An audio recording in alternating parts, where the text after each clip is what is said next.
नमस्कार, आप देख रहे हैं प्रार्थना हो स्वीकार। आपके साथ मैं हूं सुनीता राय शर्मा। आदि अनंत महादेव देवों के देव हैं। उनकी महिमा का बखान, उनकी शक्तियों का पता लगाना किसी के वश में नहीं। वो रुद्र हैं तो साथ ही भोले भी हैं। सच्चे मन से की गई भक्ति से बहुत जल्दी प्रसन्न हो जाते हैं महादेव। उनकी कृपा पाने के लिए, उन्हें मनाने के लिए एक ऐसे स्तोत्र की महिमा का गुणगान आज हम करेंगे जो स्वयं रावण द्वारा रचित है, जिसका पाठ करने से कई तरह की सिद्धियों की प्राप्ति होती है और तमाम मनोकामनाएं हो सकती हैं पूरी।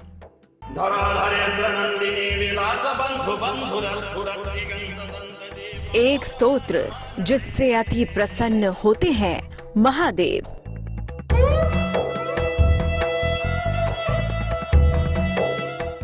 एक स्तोत्र जिससे मान जाते हैं रूठे शिव।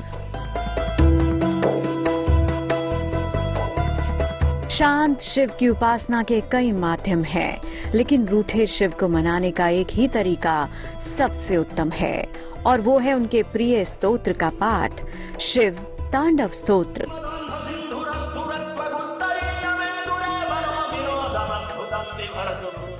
महादेव को प्रसन्न करने का शक्तिशाली उपाय। महादेव का प्रिय स्तोत्र है शिव तांडव स्तोत्र। नाथों के नाथ भोलेनाथ को प्रसन्न करने के लिए, उनसे कृपा और शक्ति पाने के लिए अद्भुत और चमत्कारी है शिव तांडव स्तोत्र। शिव तांडव स्तोत्र का पाठ करने वाला अपार शक्ति का अनुभव तो करता ही है, शिव की कृपा भी उससे जरूर मिलती है।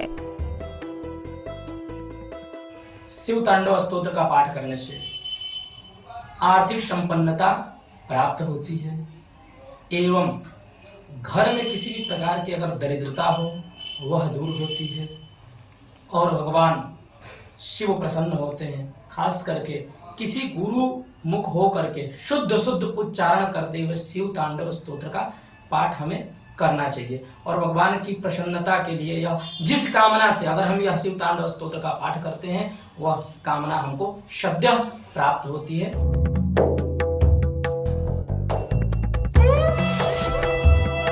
महादेव के तांडव से कांपता है ब्रह्मांड। जब जब महादेव को आया क्रोध,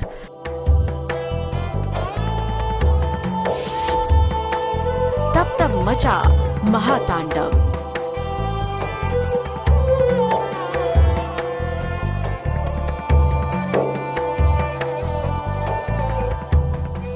शिव तांडव स्तोत्र बहुत शक्तिशाली है, लेकिन क्या आप तांडव का सही अर्थ समझते हैं?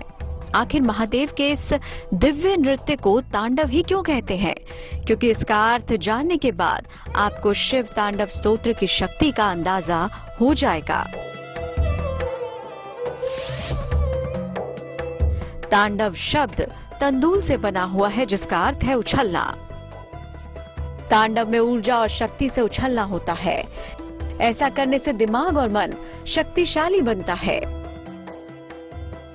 भगवान शिव को खुश करने के लिए जिस स्तोत्र को रावण ने रचा, उससे भगवान शिव अति प्रसन्न हुए। इसीलिए शिव तांडव स्तोत्र शिव जी को प्रिय है। शिव तांडव स्तोत्र की रचना कैसे हुई, क्या है शिव तांडव स्तोत्र की महिमा, आइए आपको बताते हैं।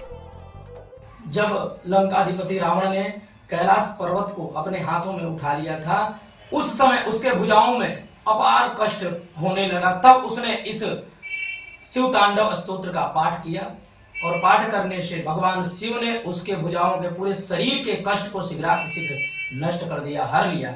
उसी प्रकार अगर हम इस पाठ को करते हैं तो भगवान हमारे समस्त कष्टों का निवारण कर देते हैं। अगर कुंडली में काल सर्प दोष हो, पितृदोष हो और किसी भी प्रकार का अकाल मृत्यु दोष हो, तो हम अगर शिव तांडव स्तोत्र का पाठ करते हैं तो भगवान प्रसन्न होते हैं और ये समस्त दोषों का निवारण होता है। शिव तांडव स्तोत्र की रचना भगवान शिव के भक्त रावण ने की थी। शिव तांडव स्तोत्र भगवान शिव की एक खास स्तुति है। ये स्तुति छंदात्मक है और इसमें बहुत सारे अलंकार हैं। एक कथा के मुताबिक जब रावण कैलाश लेकर जाने लगा था, तब भगवान शिव ने अंगूठे से कैलाश को दबा दिया। कैलाश वहीं रह गया और रावण उसके नीचे दब गया था। तब रावण ने शिवजी को प्रसन्न करने के लिए स्तुति की। यही स्तुति शिव तांडव स्तोत्र कहलाई। जहां रावण दबा था वो जगह राक्षस ताल के नाम से प्रसिद्ध हुई। रावण ने शिव तांडव स्तोत्र की रचना की और भगवान शिव को प्रसन्न करके उनकी कृपा पात्र बना। कोई भी इंसान भगवान शिव को खुश करने के लिए शिव तांडव स्तोत्र का पाठ कर सकता है, क्योंकि कुछ खास दशाओं में अगर शिव तांडव स्तोत्र का पाठ किया जाए तो इसका अद्भुत प्रभाव पड़ता है। तांडव स्तोत्र के पाठ से अति प्रसन्न होते हैं महादेव। अगर हम किसी भी प्रकार की विजय की कामना रखते हुए अगर शिव तांडव स्तोत्र का पाठ करते हैं, या शारीरिक किसी भी कष्ट को दूर करने के लिए, निवारण करने के लिए अगर हम शिव तांडव स्तोत्र का पाठ करते हैं, शुद्ध उच्चारण करते हुए भगवान के ऊपर बिल्वपत्र अर्पित करके, तो भगवान शीघ्र प्रसन्न होते हैं और हमारे उन कार्यों को शीघ्र ही सिद्ध करते हैं। चलिए हम आपको बताते हैं कि इन दशाओं में शिव तांडव स्तोत्र का पाठ करना सर्वोत्तम होता है। जब सेहत की समस्याओं का समाधान ना निकल रहा हो, जब शत्रु या विरोधी आपको परेशान करे, जब आर्थिक या रोजगार की समस्याएं आ रही हो, जब जीवन में कोई विशेष उपलब्धि पानी हो मगर मिल ना रही हो, जब किसी भी ग्रह की कोई बुरी दशा हो, तब शिव तांडव स्तोत्र का पाठ लाभदायक होता है।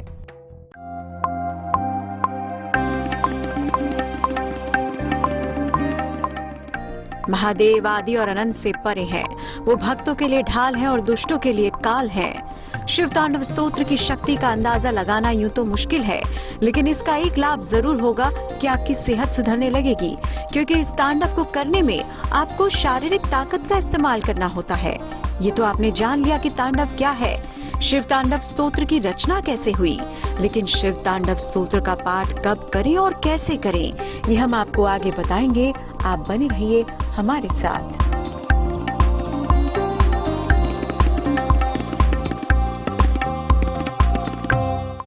तो शिव की कृपा पाने का अचूक मंत्र है शिव तांडव स्तोत्र। शिव तांडव स्तोत्र का पाठ करने वाला अपार शक्ति का अनुभव तो करता ही है, शिव की कृपा भी उसे जरूर मिलती है। शिव तांडव स्तोत्र बहुत शक्तिशाली है। ऐसे में कुछ खास दशाओं में अगर शिव तांडव स्तोत्र का पाठ किया जाए तो उसका अद्भुत प्रभाव पड़ता है।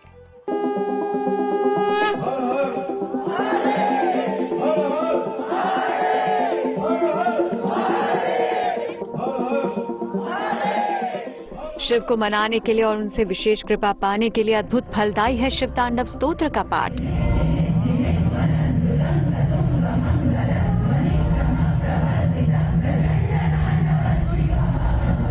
कहते हैं कि महादेव दो स्थितियों में तांडव करते हैं। जब क्रोध में महादेव अपना तीसरा नेत्र खोलते हैं तो सामने जो कोई भी आता है वो जलकर भस्म हो जाता है। ये शिव का प्रलय स्वरूप है।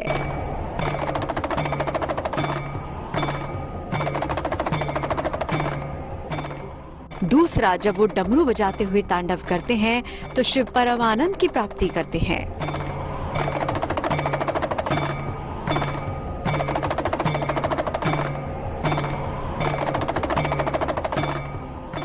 हमारे शास्त्रों में भगवान शिव की उपासना के लिए भगवान शिव के 3 स्वरूपों का विवेचन किया गया है, जिसमें प्रथम स्वरूप जो है वह सात्विक स्वरूप है, द्वितीय स्वरूप भगवान भूत भावन भोलेनाथ शंकर का राजसी स्वरूप, एवं तृतीय स्वरूप जो है भगवान का तामसी स्वरूप। लंकाधिराज रावण जो है भगवान के शांति स्वरूप का, तांत्रिक स्वरूप का पूजन करता था। विजय की प्राप्ति के लिए, शांति संपन्नता की प्राप्ति के लिए, और यह पूजन करते हुए उसने श्री शिव तांडव स्तोत्र की रचना की थी। धर्म ग्रंथों में तांडव की स्तुति की कई व्याख्याएं मिलती हैं। कथा है कि माता काली ने बाणासुर की पुत्री को तांडव सिखाया था। मां भगवती ने महिषासुर को मारने के बाद तांडव किया था। गजमुख की पराजय के बाद भगवान गणेश के तांडव करने का जिक्र मिलता है। नृत्य की जितनी भी विद्याएं हैं उनके मूल में तांडव ही है।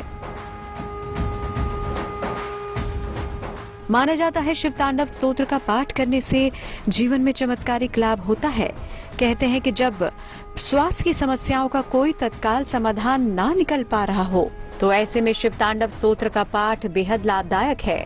ज्योतिष के जानकारों की माने तो शिव के रौद्र रूप की उपासना करने के कुछ विशेष नियम भी हैं।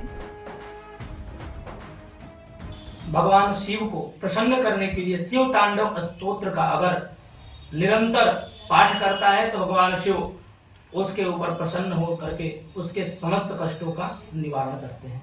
विशेष करके अगर हम अधिक मास या श्रावण मास में भी या किसी भी महीने के प्रदोष में या शिवरात्रि पर भगवान शिव को प्रसन्न करने के लिए शिव तांडव स्तोत्र का शुद्ध विधिवत अगर पाठ किया जाए तो भगवान प्रसन्न होकर के हमारे अगर घर में पितृदोष है, कुंडली में अगर चंद्र दोष है, प्रबल चंद्र दोष है, उसका भी निवारण होता है। भगवान प्रसन्न होकर के और हमें विजय का वरदान प्रदान करते हैं भगवान। शिव के तांडव के दो स्वरूप हैं।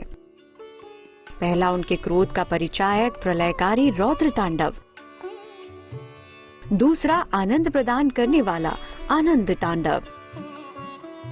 ज्यादातर लोग तांडव शब्द को शिव के क्रोध का पर्याय ही मानते हैं। रौद्र तांडव करने वाले शिव रुद्र कहे जाते हैं, आनंद तांडव करने वाले शिव नटराज।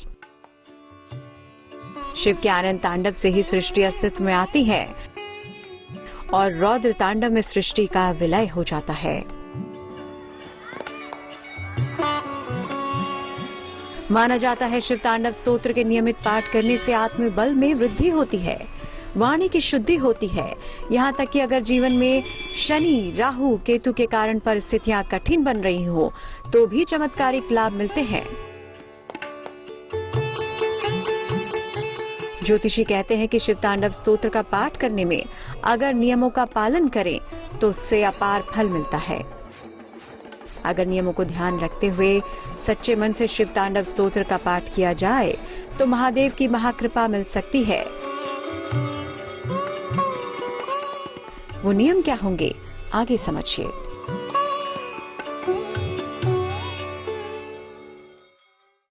तो प्रार्थना हो स्वीकार में आज के लिए फिलहाल इतना ही। फिर आपसे मुलाकात होगी। तब तक देश और दुनिया की बाकी तमाम खबरों के लिए आप देखते रहिएगा GNT।